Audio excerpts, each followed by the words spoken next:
चलो भाई ये ध्यान आपो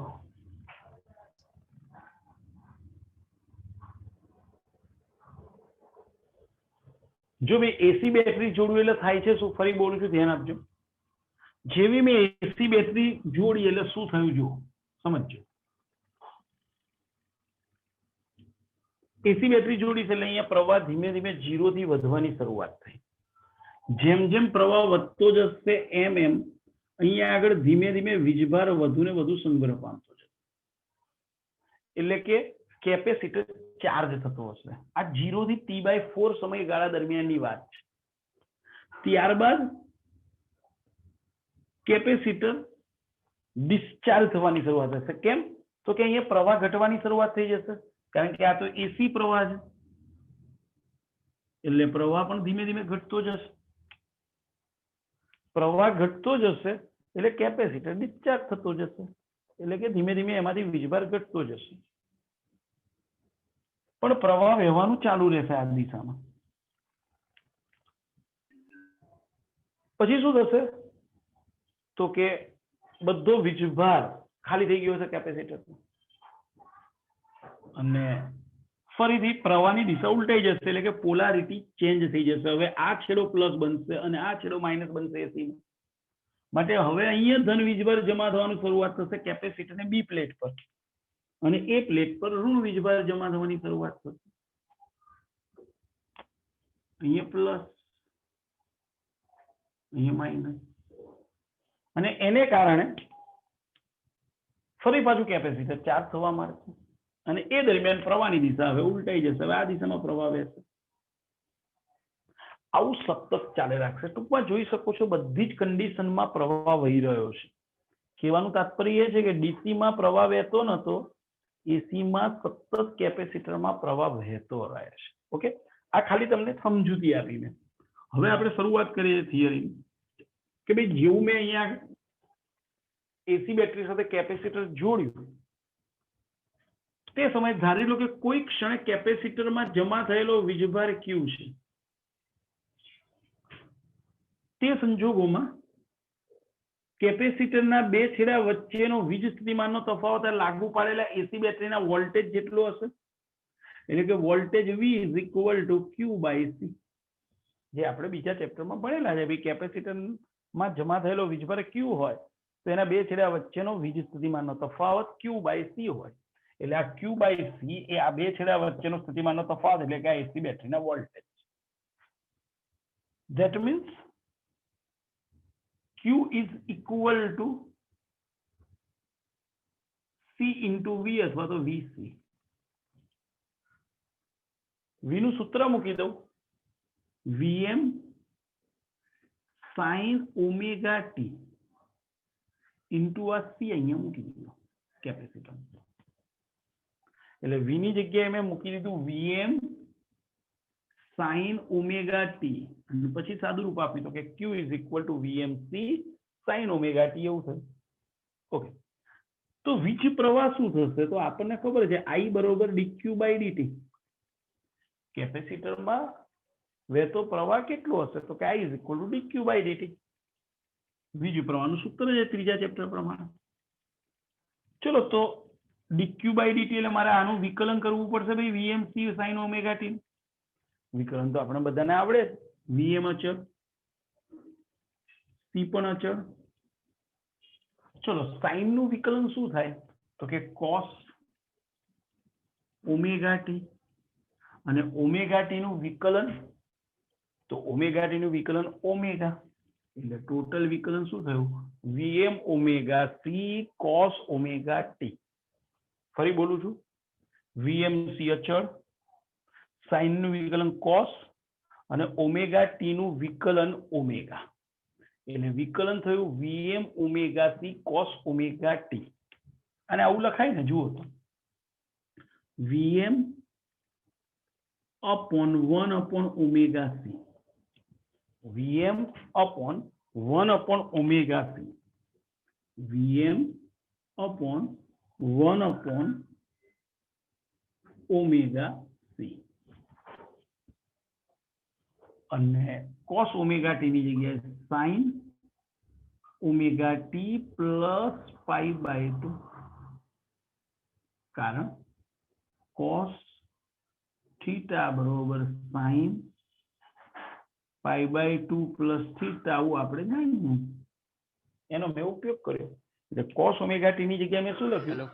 સાઈન ઓમેગા, સાઈન નું વિકલન માઇનસ કોસ. હવે એટલે સાઈન નું વિકલન માઇનસ કોસ ક્યાંથી થાય? પેલા સંકલન માઇનસ કોસ થાય. આ વિકલન ચાલે છે પેલા, બરોબર ને? એટલે ધ્યાન રાખજો, જો મેથ્સ વાળાને ભેગું થઈ જતું હોય તો બાયો વાળાને તો ભેગું થશે જ. એટલા માટે જ આ બધા વિકલન જાતે રોજ પ્રેક્ટિસ કરવાની. આ બધા વિકલન, આ જે સ્ટેપ ટૂંકમાં અહીંયા હું કરું ને એ બધું જાતે ઘરે જાતે પ્રેક્ટિસ કરજો. ઓકે ભાઈ, sine omega T plus pi by 2 લખ્યું. કેમ? તો કે આપણને ખબર છે cos theta is equal to sine pi by 2 plus theta, એ સૂત્રનો મેં ઉપયોગ કર્યો. એટલે કોસ ઓમેગા ટી બરોબર sine pi by 2 plus omega T, એ લખી નાખ્યું.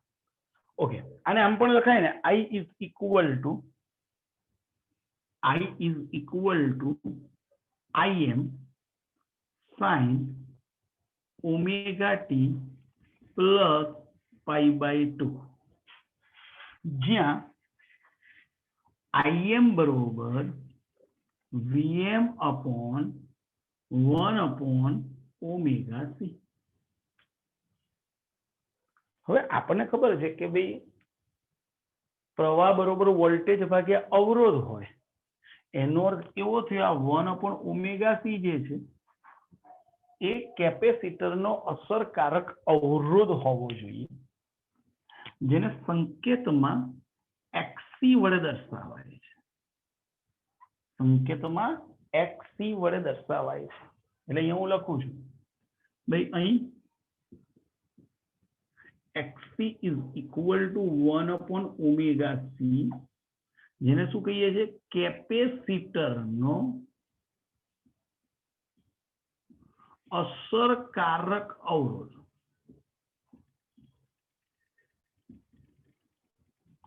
જો ભાઈ કેપેસિટર ડીસી પરિપથ સાથે જોડેલો હોય અને આપણને પૂછે કેપેસિટરનો અવરોધ કેટલો, તો શું જવાબ આપશો? આ તો એસી બેટરી છે. પણ જો કેપેસિટર સાથે ડીસી બેટરી જોડેલી હોય અને કોઈ તમને પૂછે કે કેપેસિટરનો અવરોધ કેટલો, તો શું આવે ભાઈ જવાબ? આગળ તમારે એમસીક્યુ માં મેં પૂછી પણ લીધેલો છે, ડીસી પરિપથમાં કેપેસિટરનો અવરોધ કેટલો? શું આપો તમે જવાબ, અને કેમ? બોલો ભાઈ. ડીસી પરિપથમાં કેપેસિટરનો અવરોધ કેટલો? જેમ અહીંયા આગળ એસી પરિપથમાં કેપેસિટરનો અસરકારક અવરોધ મેં કીધું 1 upon omega c નામ આપ્યું આપણે. તો ડીસી બેટરી હોત તો કેપેસિટરનો અવરોધ કેટલો હોત? જો પાછા બધા ચૂપ. પ્રશ્ન પૂછાય એનો જવાબ તમે આપતા નથી ભાઈ. ઓકે, જો હમણાં જ આપણે એસી ની પહેલા છે ને ડીસી ની ચર્ચા કરી હતી મેં, ત્યારે આપણે એવું કીધેલું કે ભાઈ ડીસી પરિપથમાં જ્યારે કેપેસિટર જોડેલું હોય તો એમાંથી પ્રવાહ વહેતો નથી. હવે પ્રવાહ ના વહે એનો અર્થ શું? પ્રવાહ ના વહે એનો અર્થ શું સમજવાનો? કે ભાઈ અવરોધ ઇન્ફિનિટી હોવો જોઈએ.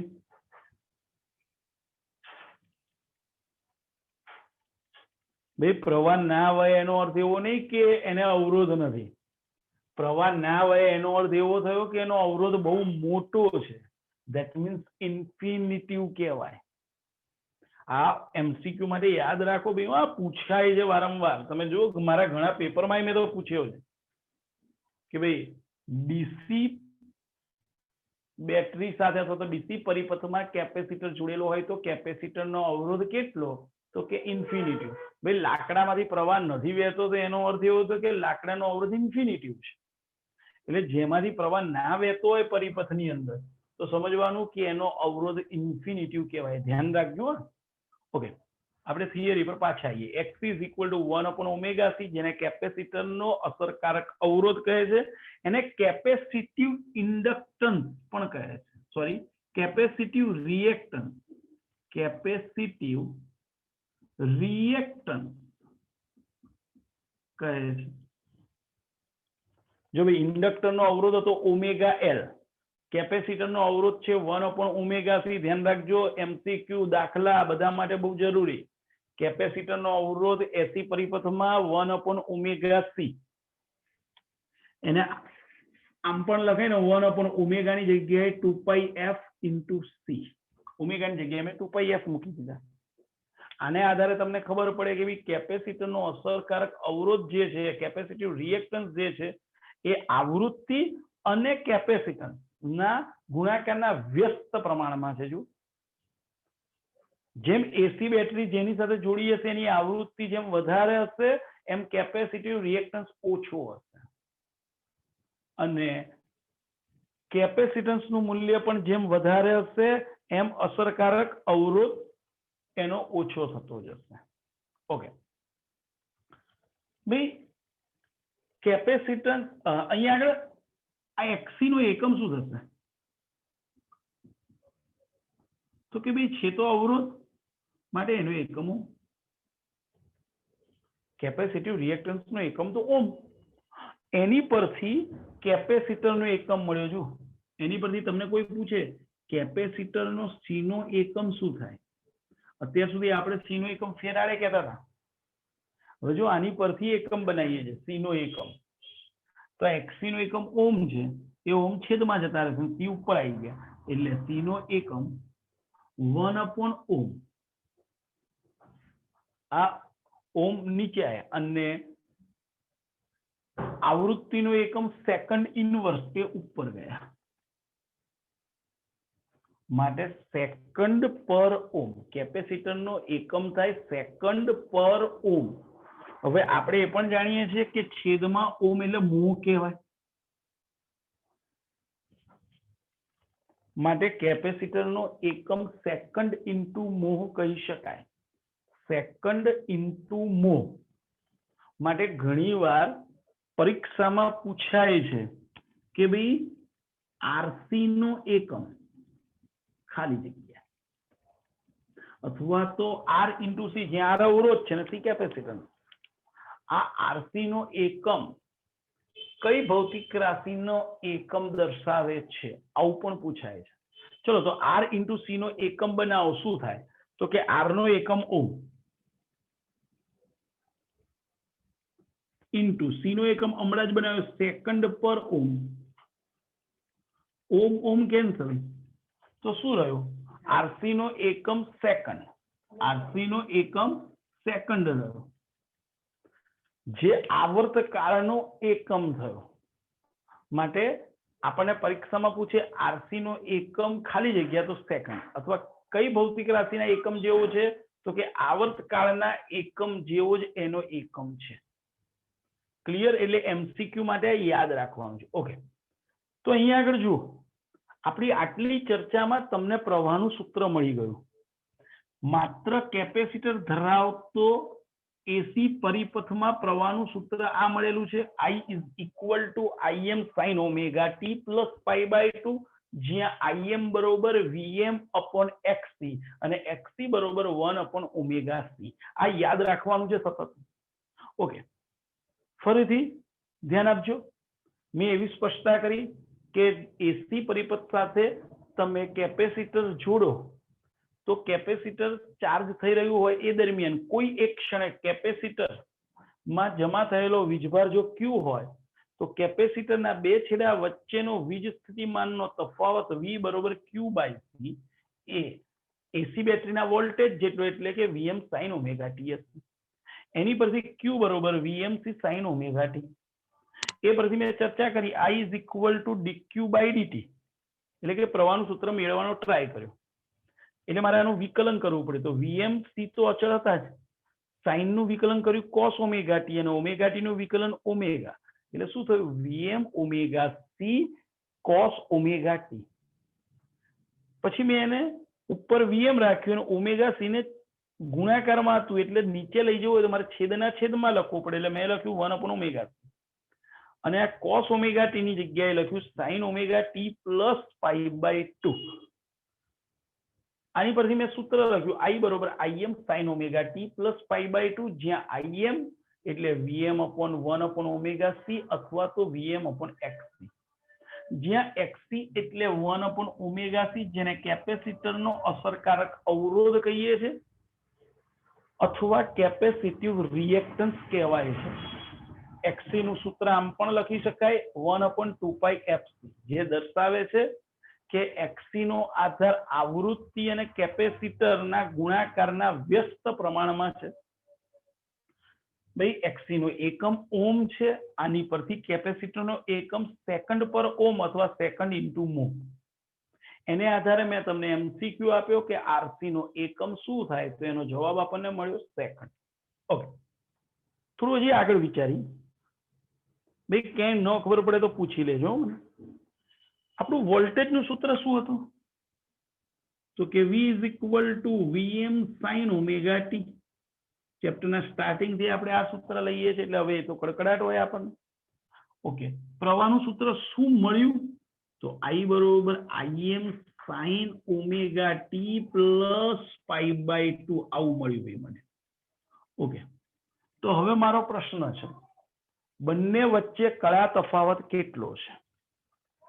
ચલો ભાઈ, બંને વચ્ચે કયા તફાવત કેટલો? જવાબ આપો.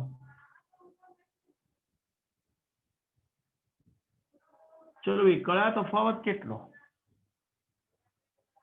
Okay, pi by 2, that's good. આ ઓમેગા ટી છે ને આ omega T plus pi by 2 છે, એટલે તફાવત શું થયો? તો કે પાઈ બાય 2. ઓકે ભાઈ, કોની કળા વધુ છે અને કોની કળા ઓછી છે? આ બેમાં કોની કળા વધારે અને કોની કળા ઓછી? કોણ વધુ છે કહી દો મને ખાલી. યસ, I ની કળા વધારે છે, I ની કળા વધુ છે. પરફેક્ટ. કેમ? તો કે omega T plus pi by 2 ખૂણો છે અને આ ઓમેગા ટી છે વી નો, એટલે ઓમેગા ટી કરતા અહીંયા મૂલ્ય ઓમેગા ટી વત્તા પાઈ બાય 2 છે, એટલે પાઈ બાય 2 જેટલો વધારે છે. તો આપણે લખવું હોય તો શું લખાય? તો કે I ની કળા V ની કળા કરતા પાઈ બાય 2 જેટલી આગળ છે. એટલે V શૂન્ય થાય એના T/4 સમય પહેલા I શૂન્ય થઈ ચૂકેલો હશે. ધેટ મીન્સ જ્યારે V શૂન્ય થાય ત્યારે તો I વધીને મહત્તમ થઈ ચૂક્યો હશે દિશા ઉલટાઈને. જ્યારે V મહત્તમ થશે ત્યારે I શૂન્ય થશે. તમે આ રીતે પણ મેથ્સ વાળાને તો ખબર પડી જવી જોઈએ કે આ સાઇન વાળું વિધેય છે અને આ sine omega T plus pi by 2 એટલે કોસ વાળું વિધેય છે. એટલે જ્યાં V શૂન્ય ત્યાં I મહત્તમ, અને જ્યાં I મહત્તમ ત્યાં V શૂન્ય. ઓકે, હવે આ જ વસ્તુ આનો ફેઝર દોરવાનો ટ્રાય કરીએ. ચલો ભાઈ, હું ફેઝર દોરું છું. હવે આપણને બધાને ફેઝર દોરતા આવડે છે. ચલો ફેઝર દોરીએ કોઈ T1 ક્ષણે. પહેલા હું વોલ્ટેજ નો ફેઝર દોરું છું. આપણે બેમાંથી ગમે તેનું દોરી શકીએ. હું વોલ્ટેજ નો જ પહેલા દોરું છું. ચલો ભાઈ, વોલ્ટેજ નું શું છે? તો કે Vm sin ઓમેગા ટી. એટલે મારે ઓમેગા T1 ક્ષણે ચર્ચા કરતો હતો, ઓમેગા T1 જેટલા ખૂણે એના કંપ વિસ્તાર જેટલું, એટલે કે Vm મૂલ્યનો આપણે દર્શાવવું પડશે. તો અમે દર્શાવી દઈએ. આ કેટલા ખૂણે છે? તો કે ઓમેગા T1 ખૂણે. કેટલા મૂલ્યનું છે? તો કે Vm મૂલ્યનું છે. એનો ઉધ્વ ઘટક આપણને V આપી દેશે, એટલે કે Vm sin ઓમેગા ટી. તમે એનો ઉધ્વ ઘટક આ દોરો, એ શું મળ્યું કહેવાય? Vm sin ઓમેગા ટી, એટલે V મળી ગયા કહેવાય. ઓકે, હવે I. હવે I આગળ છે કે પાછળ છે ભાઈ? તો કે આપણે હમણાં જ વાત થઈ ગઈ, I ની કળા V ની કળા કરતા પાઈ બાય 2 જેટલી આગળ છે. I આગળ છે ભાઈ, આગળ છે. ધેટ મીન્સ મારે એન્ટી ક્લોકવાઇઝ દિશામાં આગળ જવાનું. ભાઈ એન્ટી ક્લોકવાઇઝ એટલે આમ જવાનું. ઓકે, કેટલા ખૂણે આગળ જવાનું છે? તો કે પાઈ બાય 2 જેટલું. તો અહીંયા આગળ હું પાઈ બાય 2 જેટલા ખૂણે આગળ જઈ રહ્યો છું. જો આ 90 છે, આ 90. એટલે આ ટોટલ ખૂણો તમે જુઓ તો omega T1 plus pi by 2 થઈ ગયો, કેવાય આ omega T1 plus pi by 2 આ થઈ ગયો આઈ નો ફેઝર. આ આઈ નું મહત્તમ મૂલ્ય Im, એનો પણ આ સાઇન ઘટક, એટલે આ ભાગ શું થયો Im sin omega t plus pi by 2. બોલો ભાઈ ફેઝર ખ્યાલ આવ્યો છે? ફેઝરમાં કોઈને પ્રોબ્લેમ? બોલો ભાઈ આ ફેઝર દોરવામાં કોઈને પ્રોબ્લેમ? ઓકે, ફરી પૂછી લઉં છું ભાઈ, કોઈને ફેઝરમાં પ્રોબ્લેમ? That's good. ચલો તો હવે એનો આલેખ દોરીએ. ચલો આલેખ દોરીએ. પેલા વોલ્ટેજ નો આલેખ દોરી દઈએ. આ વોલ્ટેજ નું મહત્તમ મૂલ્ય પ્લસ Vm અને આ માઇનસ Vm. આ પ્લસ Vm, આ માઇનસ Vm. ચલો એનો આલેખ કેવો આવશે? તો કયું વિધેય છે? સાઇન. તો સાઇન નો આલેખ પહેલા દોરી દઈએ. સાઇન નો આલેખ.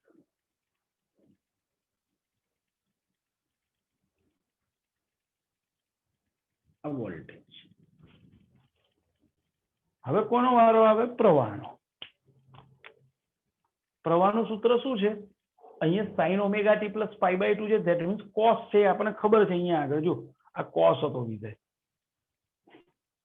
એટલે કોસ વિધેય આવશે. ચલો જોઈએ. આ પ્લસ Im, આ માઇનસ Im. બીજી વસ્તુ એ પણ યાદ રાખવાનું છે તમારે કે I આગળ છે. ઓકે, એટલે અહીંયા આગળ જ્યારે V શૂન્ય છે તો એના પાઈ બાય 2 સમય પહેલા ઓલરેડી I મહત્તમ થઈ ચૂકેલો છે, સોરી શૂન્ય થઈ ચૂકેલો છે. એટલે અત્યારે I મહત્તમ હશે, અથવા તો ડાયરેક્ટ કોસનો આલેખ દોરી નાખો તો એ ચાલશે. જ્યારે V મહત્તમ ત્યારે I 0, જ્યારે V 0 ત્યારે I મહત્તમ, જ્યારે V મહત્તમ ત્યારે I શૂન્ય, જ્યારે V શૂન્ય ત્યારે I મહત્તમ, જ્યારે V મહત્તમ ત્યારે I શૂન્ય. જો તો આલેખ કેવો થશે તમે જોઈ શકો છો. આ આલેખ જોયો મેં.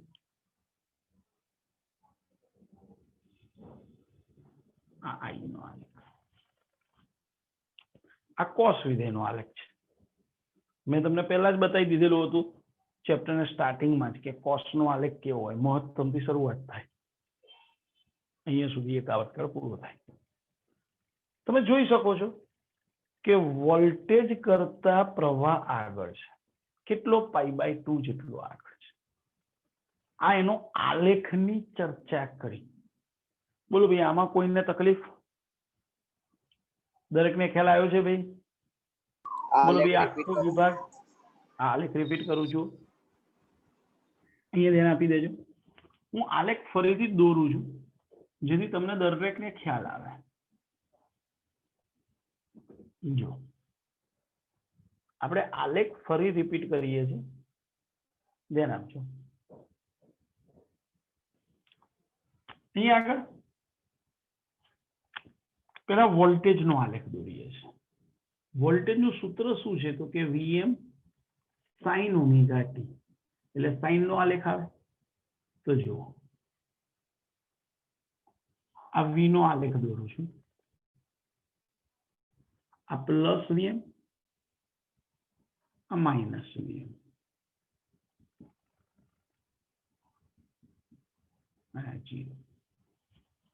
ઓકે, સાઇન નો આલેખ ક્યાંથી શરૂઆત થાય? 0 થી. આ 0 થી શરૂઆત કરી, 0 થી મહત્તમ, મહત્તમ થી ઘટીને 0, દિશા ઉલટાઈને ફરીથી મહત્તમ, ફરી પાછો 0. ઓકે, આ V નો આલેખ. બોલો ભાઈ V ના આલેખમાં દરેકને ખ્યાલ આવ્યો છે? સાઇન નો આલેખ દોરે, બીજું કઈ જ કર્યું નથી. હવે પ્રવાહની વાત. તો પ્રવાહનું સૂત્ર શું છે? I is equal to Im cos omega t. એમ પણ લખાય ને.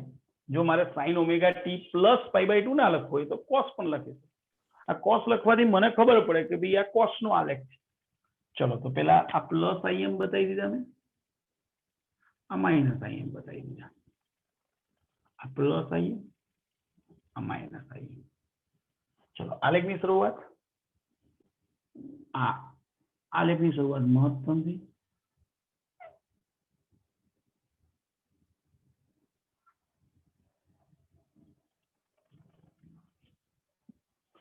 આ પ્રવાહનો આલેખ. કેમ તો કે કોસ વિધેયનો આલેખ યાદ હોવો જોઈએ આમાં. તો જુઓ આ મહત્તમ. હવે તમે ધ્યાનથી જુઓ, જ્યારે વોલ્ટેજ મહત્તમ છે ત્યારે પ્રવાહ જો ઘટીને 0 થયા છે. જ્યારે વોલ્ટેજ 0 છે ત્યારે પ્રવાહ વધીને મહત્તમ થયા છે.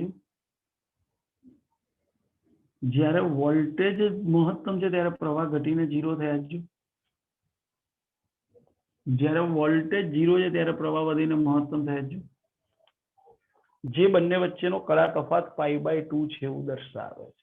અને જોઈ શકો છો કે વોલ્ટેજ પહેલા પ્રવાહ છે, ધેટ મીન્સ પ્રવાહ આગળ છે, વોલ્ટેજ પાછળ છે. બોલો ક્લિયર છો? બોલો ભાઈ આલેખ ખ્યાલ આવ્યો છે? ઓકે. હવે માત્ર કેપેસિટર ધરાવતા એસી પરિપથના પાવરની ચર્ચા. ચલો ભાઈ સમજો. હવે એના પાવરની ચર્ચાની શરૂઆત કરું છું. જો આ ત્રણ પરિપથમાં આપણે 1 by 1 આ જ કર્યું. પહેલા પ્રવાહનું સૂત્ર મેળવ્યું, ત્યારબાદ કળા તફાવત કીધો, ત્યારબાદ ફેઝર દોર્યો અને આલેખ દોર્યો અને પછી પાવર. ત્રણમાં સેમ પ્રોસેસ છે, ધ્યાન રાખજો. એટલે હવે પાવરની ચર્ચા. પેલા તાત્ક્ષણિક પાવર P બરોબર વોલ્ટેજ ગુણ્યા પ્રવાહ. ચલો voltage Vm sin omega t અને પ્રવાહ Im cos omega t. Im cos omega t શું થયું? Is equal two Vm Im sin omega t cos omega t. આ સાદુરૂપ લખ્યું. ચલો સમીકરણને આગળની જેમ જ 2 વડે ગુણો અને 2 વડે ભાગો. આ 2 વડે ભાગ્યા અને 2 વડે મેં ગુણી નાખ્યું. એટલે તરત જ તમને ખ્યાલ આવી જાય કે સાહેબ 2 sin omega t cos omega t આગળ પણ લીધેલું sin 2 ઓમેગા t. એટલે Vm Im by 2 sin 2 omega t. આ તો તાત્ક્ષણિક પાવર છે. તો એક આવર્તકાળ પરનો સરેરાશ પાવર કેટલો? ચલો હવે સરેરાશ પાવર, ભાઈ સરેરાશ પાવર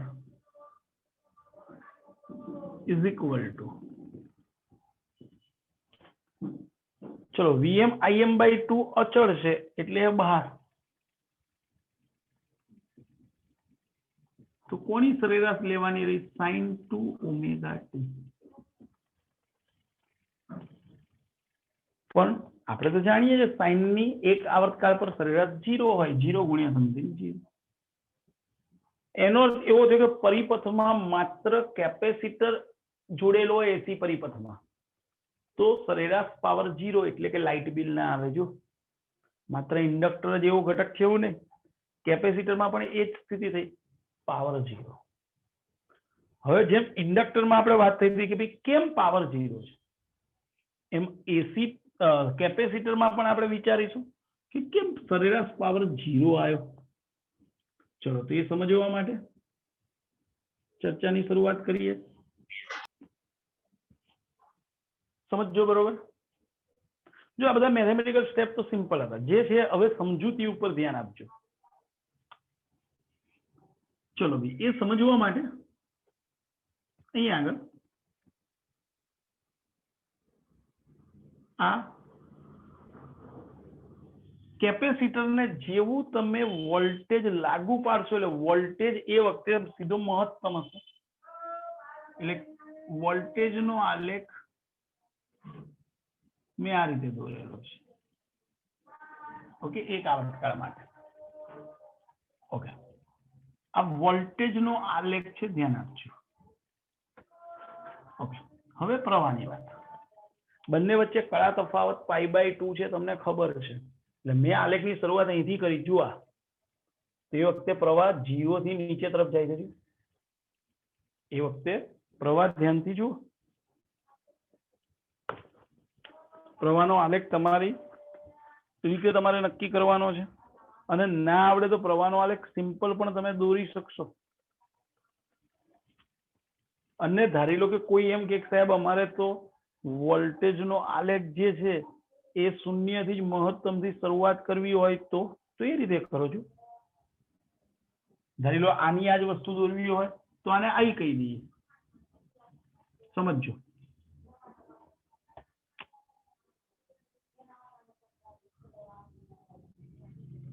ઓકે, પહેલા તમને વોલ્ટેજનો આલેખ આ જ પ્રમાણે દોરી દઈએ, જેથી તમારે પેલું સમજવામાં તકલીફ ના પડે.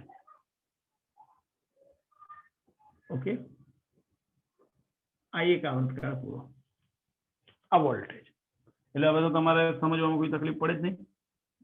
ચલો, હવે પ્રવાહનો વારો. તો શેમાં જ રીતે આલેખ આવશે પ્રવાહનો?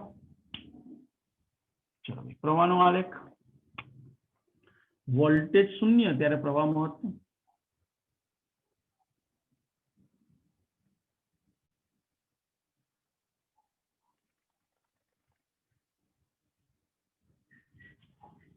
તમે જોઈ શકો છો, જ્યારે વોલ્ટેજ શૂન્ય છે ત્યારે પ્રવાહ મહત્તમ છે, જ્યારે વોલ્ટેજ મહત્તમ છે ત્યારે પ્રવાહ 0 છે, જ્યારે વોલ્ટેજ 0 છે ત્યારે પ્રવાહ મહત્તમ છે, જ્યારે વોલ્ટેજ મહત્તમ છે ત્યારે પ્રવાહ 0 છે, જ્યારે વોલ્ટેજ 0 છે ત્યારે પ્રવાહ મહત્તમ છે. ઓકે, ઓકે, ચાલો. એક આવર્તકાળ માટે આ જ આલેખ ફરી દોર્યો છે. રીઝન હમણાં સમજાવ એટલે ખ્યાલ આવે. જેમ આગળ પેલી ઇન્ડક્ટરમાં ચર્ચા કરી, સેમ ચર્ચા કરવી છે એટલા માટે. જેમ એમાં ભાગ પાડેલા એમાં અહીંયા ભાગ પાડી દઈએ છીએ, 4 ભાગ.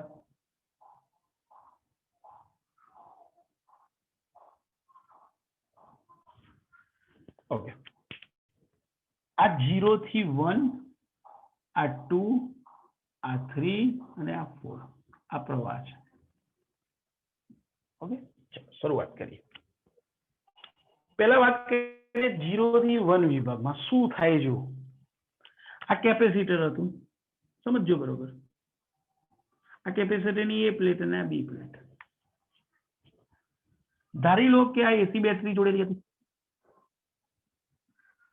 તો શરૂઆતમાં પ્રવાહ એ તરફ વહી રહ્યો છે. 0 થી 1 વિભાગની વાત કરું છું, એટલે એ પ્લેટ પર ધન વીજભાર જમા થશે અને બી પ્લેટ ઉપર ઋણ વીજભાર જમા થશે.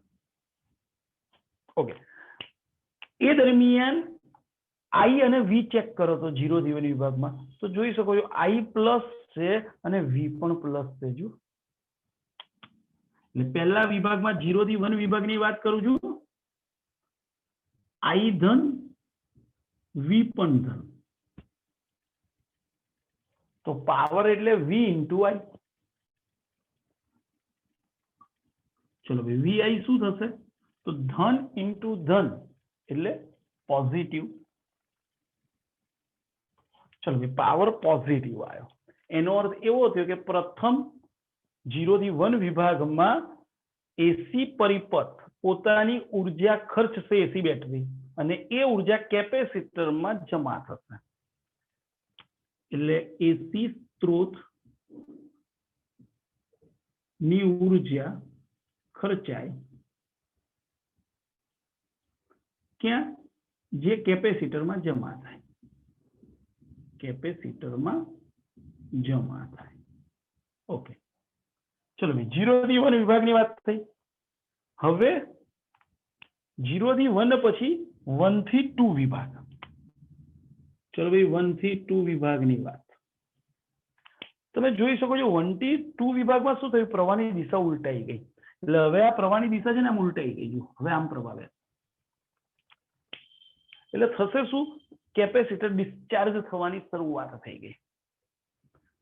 ધેટ મીન્સ કેપેસિટર ડિસ્ચાર્જ થવા માંડે એ વખતે પરિસ્થિતિ જુઓ I ઋણ છે અને V પ્લસ છે I ઋણ V ધન તો પાવર ઋણ કેમ તો કે V into I positive into negative that means કેપેસિટરમાં જે ઉર્જા સંગ્રહ થયેલી હતી ને બેટરીને પાછી મળી ગઈ એટલે કે 0 થી 1 વિભાગમાં કેપેસિટરમાં જમા થયેલી જે ઉર્જા હતી એ બેટરીને પાછી મળી કેપેસિટરની ઉર્જા માં 0-1 વિભાગમાં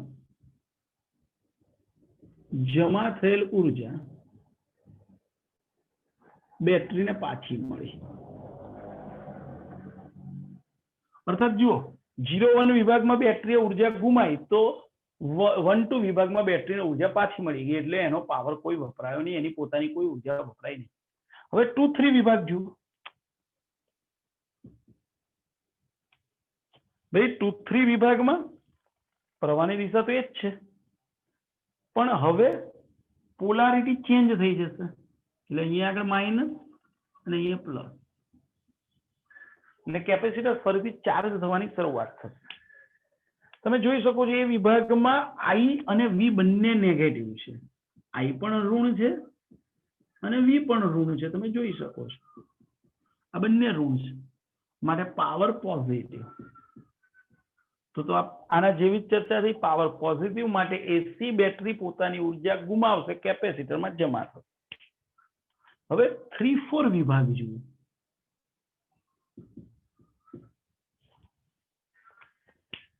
3-4 વિભાગ દરમિયાન ફરીથી પ્રવાહની દિશા ઉલટા હશે તમે જોઈ શકો છો પ્રવાહની દિશા હવે ચેન્જ થઈ માટે કેપેસિટર ડિસ્ચાર્જ થવાની શરૂઆત થઈ જશે એ દરમિયાન તમે જુઓ તો V નેગેટિવ છે અને I પોઝિટિવ છે I ધન અને V ઋણ તો બોલો પાવર શું થાય